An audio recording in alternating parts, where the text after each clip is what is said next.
Thank you for joining us here tonight. It's heartening to see. We have a full house, and it's heartening to see that. Who would have thought when this building was being designed just 2 or 3 years ago that it would prove to be so popular and versatile?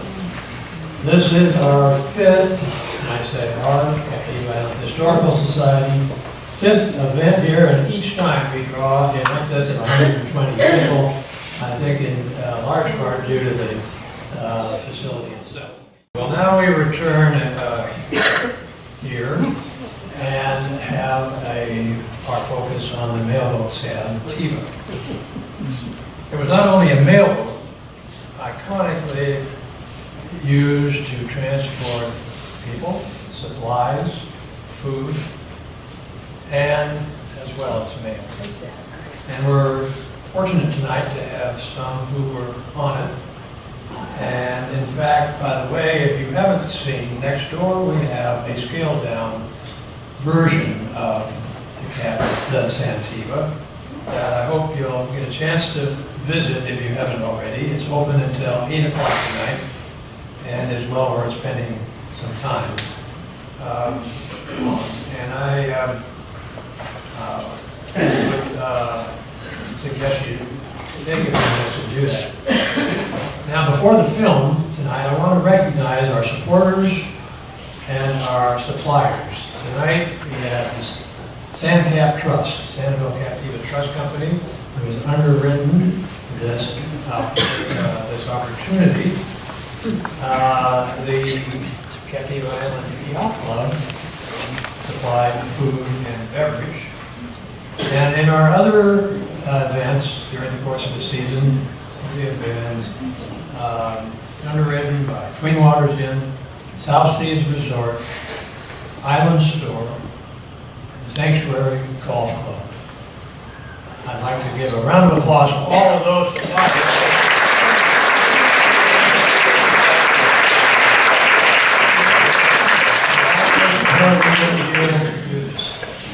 And tonight's videographer, Rusty Farsh, has also produced all of the first 5 DVDs.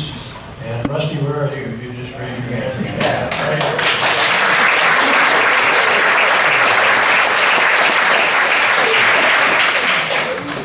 Another fine effort.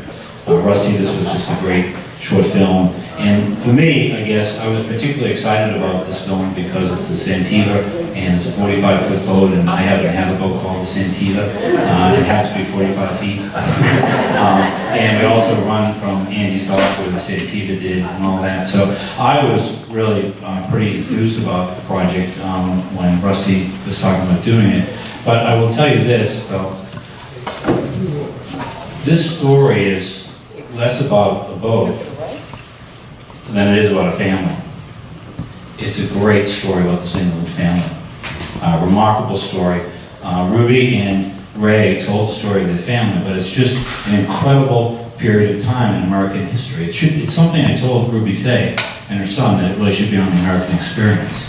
I sat down and I talked with Ray on the phone for a couple hours, and I visited him at his home in Fort Myers. And in telling the story, it's just remarkable what happened over those 100 years. Their grandfather left South Carolina after the Civil War. He was a farming family, and as Ray said, he came to the Panhandle of Florida with a wagon and a horse. And he homesteaded up in Panama City in the Panhandle, and he was a farmer. And he was growing produce up there with his wife and his kids. And he realized he could sell his produce up along the Panhandle, so he started delivering the produce by boat down the Panhandle. And then he found a way that he could kind of subsidize that by the mail. So he started doing the mail run up in the Panhandle and starting that whole thing. And then as you follow the time, his 2 sons moved down to Fort Myers, and they bid and they get the Fort Myers mail contract. Another son went down to initially Marco Island and was doing mail runs down there. And ultimately, their father, the grandfather, ends up running a mailboat in Chokoloskee down in the Everglades at Smallwood's store. And this is the whole thing of killing Mr. Watson and all of that. and it's just so remarkable. Ruby goes off to college, she becomes a school teacher, and Ray, eventually, he goes into the tourism business, and his sons are shrimper and crabbers, and Ray ends up Florida Power and Light. And today, who's with us today is Ruby's son, Jeff. Do you mind standing, Jeff? Jeff is video. Jeff is here with his wife, and Jeff now works in software and computers. So, I just think this is such an incredibly American story from the 1800s when you're a farmer after the Civil War and your great-grandson's in computing and you've traveled all across the country. You've gone all the way down through the state of Florida. You've been in mailboats, you've met people, you've done anything. I think it's just remarkable, Ruby. Thank you. Yes.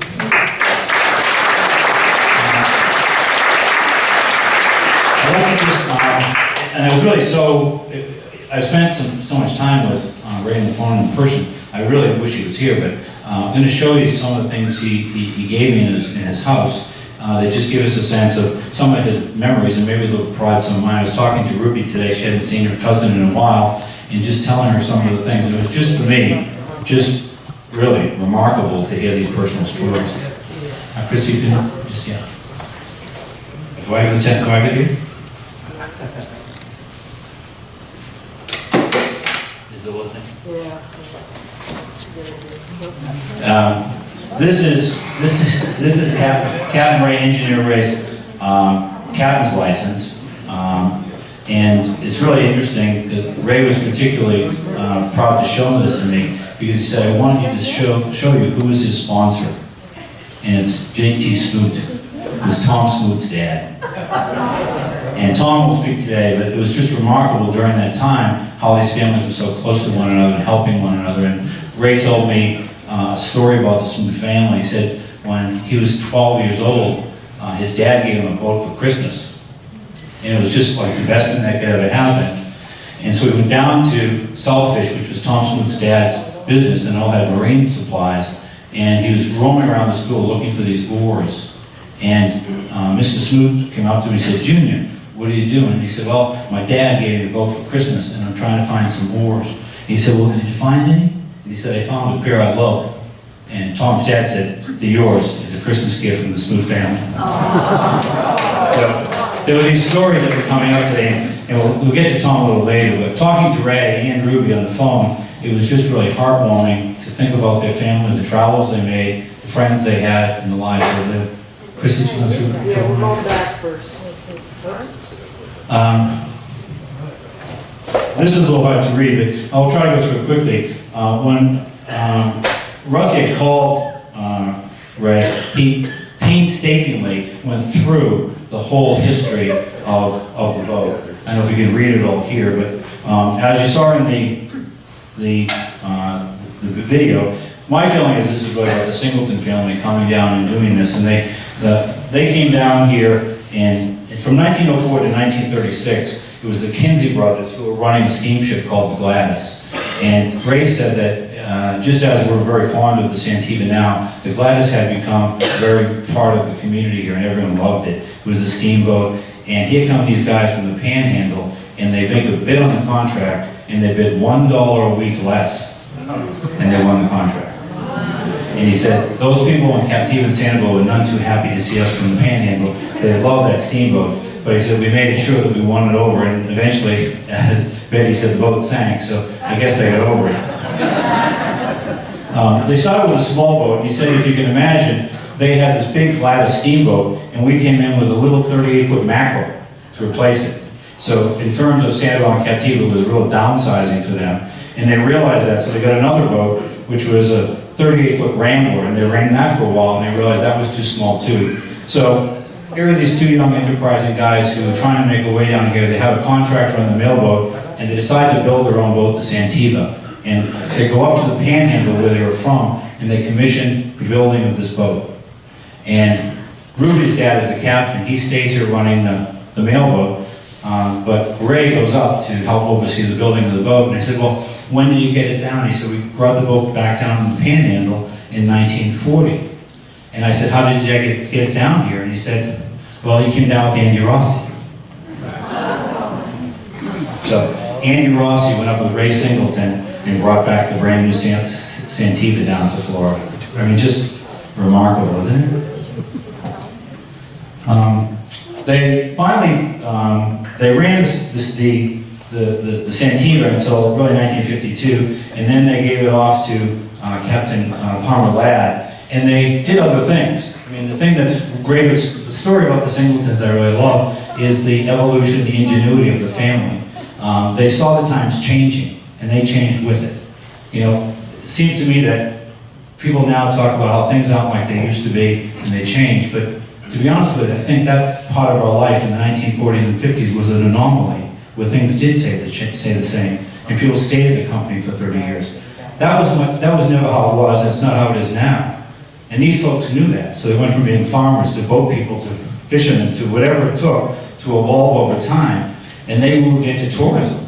They moved from fishing to mailboat to tourism. They bought a tour boat that they operated here, and then they brought it to Panhandle. And then remarkably of all, I think, as you saw earlier, they went and they bought the boat back. And they said to Ray, how did you end up getting the Santiva back? And he said, well, he said again, well, Daddy and I were up, and we went down to the river to Hanson's, where we had all our work done, and there sat the Santiva, because the mail contract was up and Palmer Ladd had left it, and we were talking among ourselves, and we said, well, we should just get that boat back. So they got it back, and they renamed it the Island Queen, and as Rusty said in the documentary, they ran it for another 3 years. They did 3 days down the Caloosahatchee River doing tours, and then they did 2 days to Sanibel. Ruby's mother and father also worked on the boat. They actually did fish dinners on it, where the ladies cooked up a fish dinner, and they did those boats. They also did tours to Cape Coral. Now keep in mind, in the 1950s, the Rosens were doing Cape Coral, and Ray told me, he said, well, we also were doing those airplane runs. And I said, what were the airplane runs? Well, when they flew people in to buy real estate in Cape Coral, they had to entertain them. And they booked Ray and Cleon to do tours on their boats to Cape Coral to take out all their prospective buyers. So they really did everything over the span of time, and I just thought, I think the story is really so remarkable, and continuing, as I said to your son, I think it's just a great story. Do you want to go through a few of these real quick? This is Ray's Stevens license. This is Ray and his dad. This is Ray Singleton, and beside it is Ray Jr. Isn't that great? And this talks about how you could set your watch to the time of the Santiva in the mailboat. Ray was spending a lot of time talking to me about, this is downtown Fort Myers, where they had those huge fuel storage tanks that were right beside where the boat was. Okay. This was the Santiva, renamed the Island Queen. So this is the second time around that the Singletons had the Santiva before they sold it. This was Andy's dock in those days when they used to come in. And this is Andy's son offloading Coke cases from the Santiva.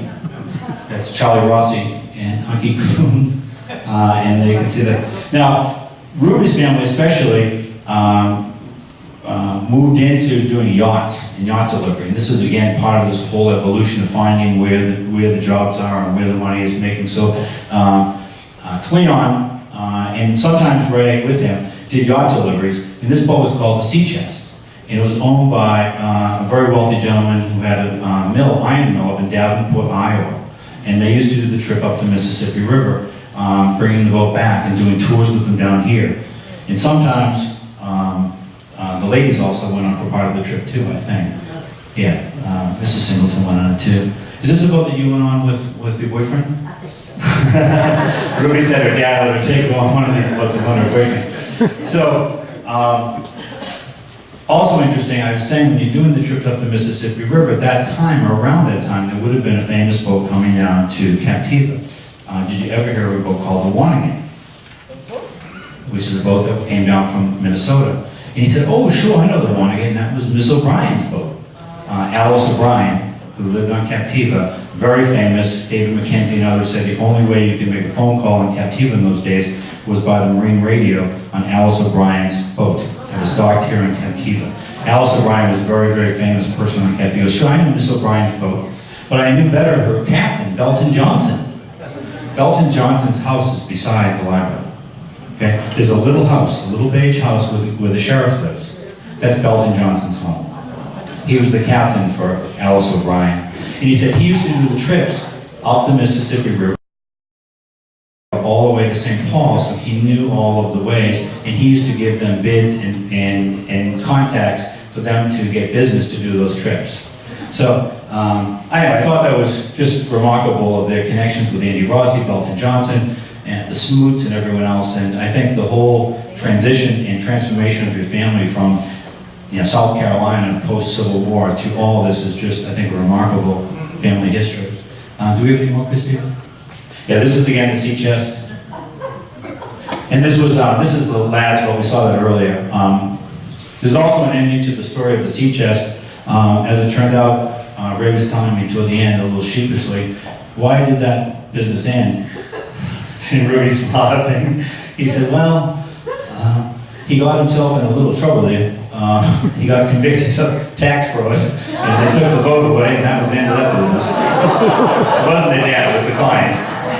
Okay. So what we're going to do now is we'd like to have a chance for you folks to talk to Ruby, Singleton Sanders, and also Tom Smoot. And I'd like to ask them some questions, and they can tell a little bit about their lives and whatever. And we get them mic'd up, we're all set to go. We'll put up, and then we'll have a chance to hear from them.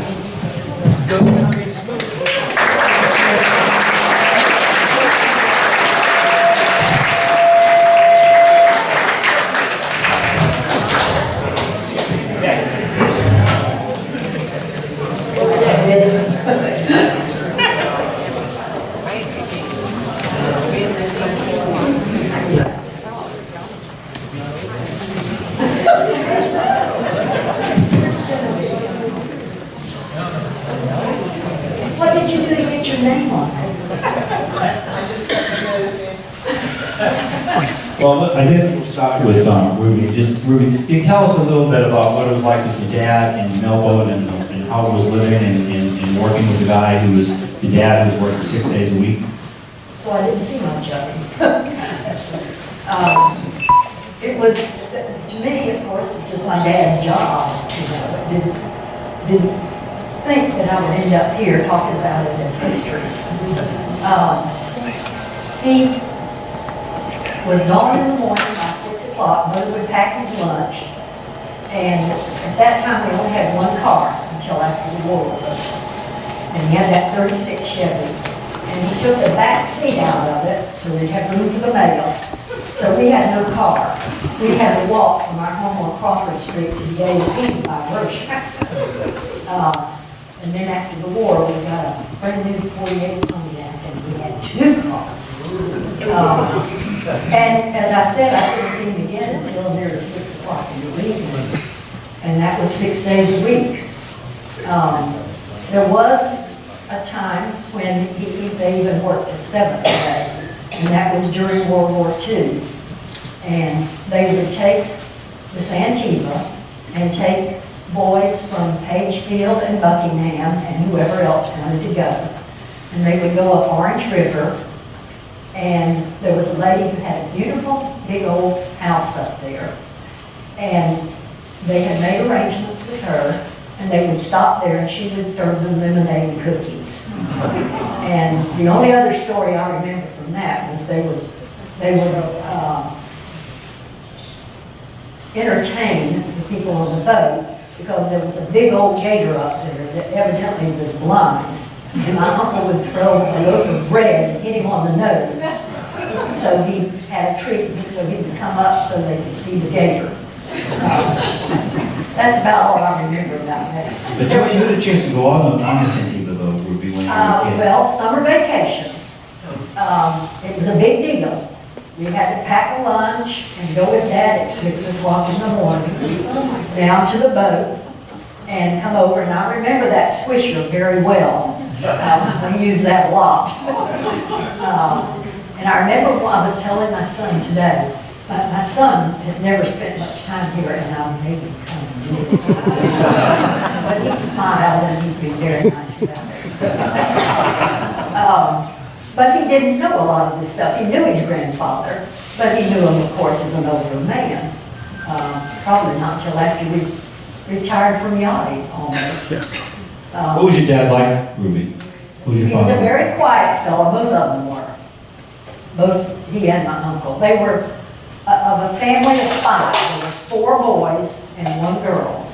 They all ended up living in Florida.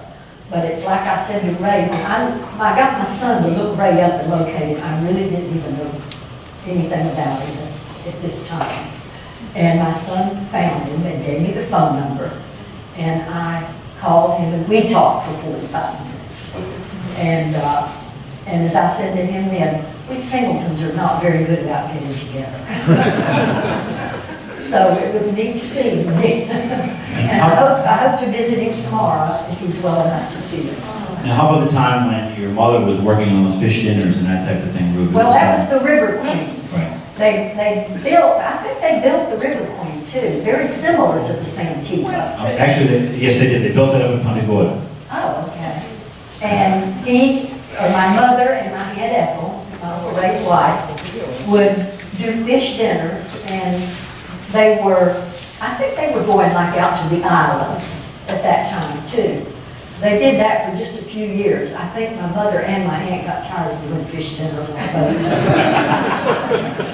And how about the yacht Did you know deliveries? about that? I bet they had both. Oh, yes, I'm sure they did, yeah. How about the yacht deliveries, Ruby? Doing Well, it wasn't really a delivery. All right. He was a captain for these people for the season. And my mother would go along as the cook. And at that time, I was in college. And so I had to go to summer school every summer because I had no place else to go. So I finished college early. Because they had homes in Fort Myers, but sometimes they rented them and so forth. So they were on, I think, 5 or 6 yachts altogether over the years. At that time, I was grown and married, and I just saw them occasionally. I have pictures of my daughter on one of the yachts, and she was about ready to retire. Now, how about your grandfather, Ruby? Did you have recollections of him? Oh, yes, my grandfather Singleton and my grandmother. I knew them when they would come and go from Chokoloskee. The family had summer homes in Highlands, North Carolina. My grandfather had the first house, and the reason the family knew about it is because they were originally from Walhalla, which is just down the mountain from Highlands, and they knew what a lovely summer spot it was. I imagine some of you people have been to Highlands. Has anybody got a place there? You live on Captiva, you don't need to go to Highlands. But the rest of us Floridians tried to get out here in the summertime before air conditioning. So we've had a cabin there for over 50 years. But that was after my grandfather. He owned a place there, and then he sold that because it was getting too busy in Highlands. There were probably a couple thousand people by then. And he bought a little place out in Scaling Mountain. And coincidentally, that's where I had built my new cabin, in Scaling Mountain, which I call the suburbs of Highlands. But they would come through on their way north. Sometimes my Uncle Jim, who was a fisherman out of Everglade City. He fished down there for many years. And they would take my grandfather in his later years up to their home in Highlands. And he had a heart attack up there in 1948. And we were going up to the funeral, but at that time, of course, all we did was send a telegram. Well, they didn't put enough information on the telegram when we got there a day late. But that was my first visit to Highlands, and I fell in love with it then, and I've loved it ever since. Did your dad ever tell you about even the maintenance on the Santiva? The Santiva was a boat that was running 6 days a week, 365 days a year. So those of us who work on boats here, Sean and Bridget, imagine if you're running 6 days a week, 365 days a year. Well, they would go, I remember going to the boatways at Hanson off Frierson Street, to scrape the bottom and so forth. I don't remember how often they did it or how often it was up there, but... Ray said that they went through every Saturday. They brought the boat in every Saturday after work, after a 6-day run. They brought it into Hanson's, they pulled it out of the water, they got the Every barnacles. Saturday? Every Saturday, and then so every day was taken out, and then. Why would they need to do it every Saturday? Well, it's because running so much, and they needed the barnacles off, and they were running, and then he said they always had supplies of any kind on the boat, for butter pumps and everything else, because that boat was running 6 days a week, every day, and he said at some point, maybe every 2 or 3 years, they would charter a boat, and then that would enable them to do other work. One year, they actually changed the engines out of the boat. Ray knows a whole lot more about this than I. I've never been to boat. Yeah, no, it's funny, Ray ended up in the boat business himself. Now, it ties in with the Smoot family. It was interesting. I've known, this is really a great pleasure for me to be here with my friend Tom Smoot. I've known Tom for a long time, since the 80s.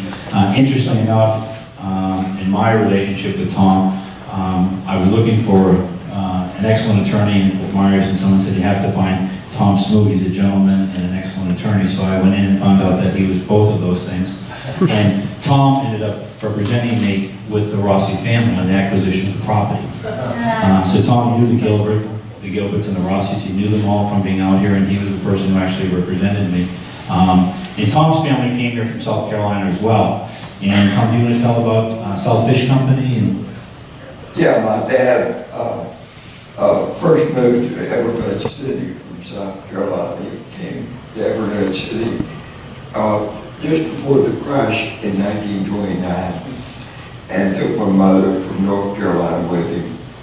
And they both worked for the Colliers in Everglades City, who was developing.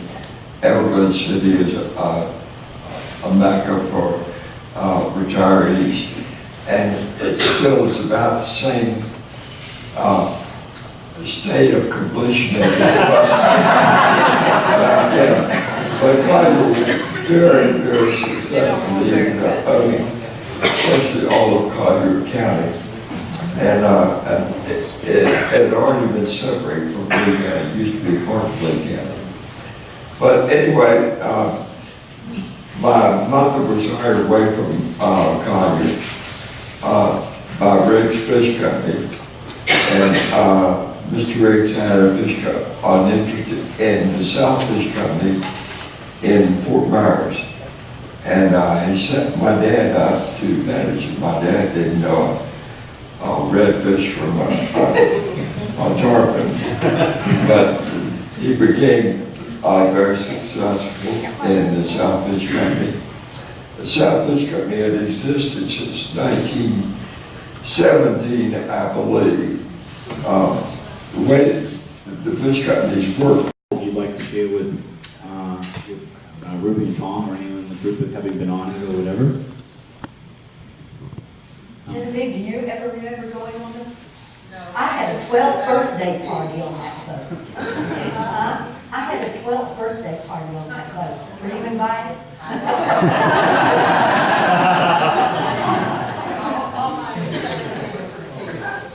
Right. Sarita, who's here, told me a story, which I thought was interesting. You don't think of how things happen. And she said, well, you know, Paul, that that's actually the mailboat is how Timmy's Nook began. And I said, how so? And she said, well, the mailboat came in and it drew a crowd there every day. And they started serving them water and lemonade. And then Timmy said, shoot, I can make a business out of this. And that's how Timmy's Nook became built, because the people were gathering there. So he already had his customers, and they were already buying stuff. So he built the store right where they were. More entrepreneurship. No, exactly. And I think that the one thing that's amazing about the Smoot family, the Singletons, and others, is the ability for them to adapt and transition over time and kind of move on and keep adapting. Things kept changing, technology kept coming, bridges were built, railroads, planes, roads, all those things happened, but these folks continued to reinvent themselves in ways that they found new livelihoods and adapted to the whole thing and went along seamless. So I think it's remarkable. If you're getting ready to finish up, which I hope you are.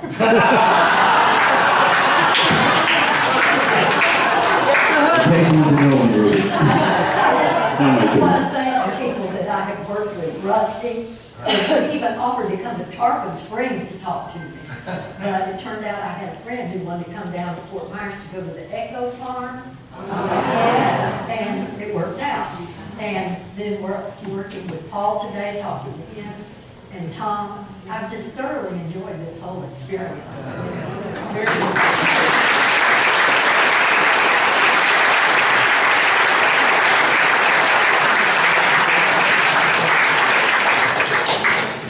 Thank you, Ruby, and thank you, Tom, and very special thank you to Paul for moderating. As I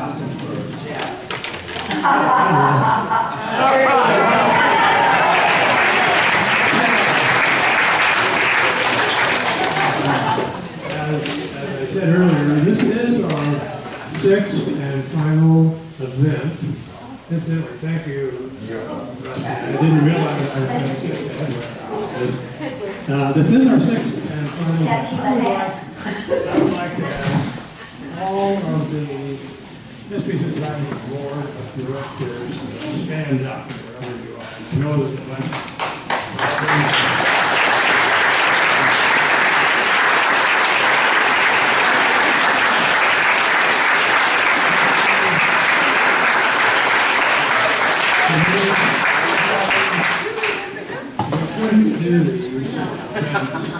Without them. Now, we also have a very special amount of help from Queenie Piglioni, who not only is assistant to the board, but an excellent stage designer. Where are you, Christine?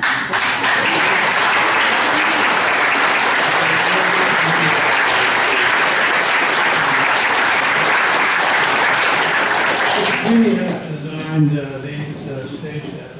I think she missed an opportunity in New York. That job.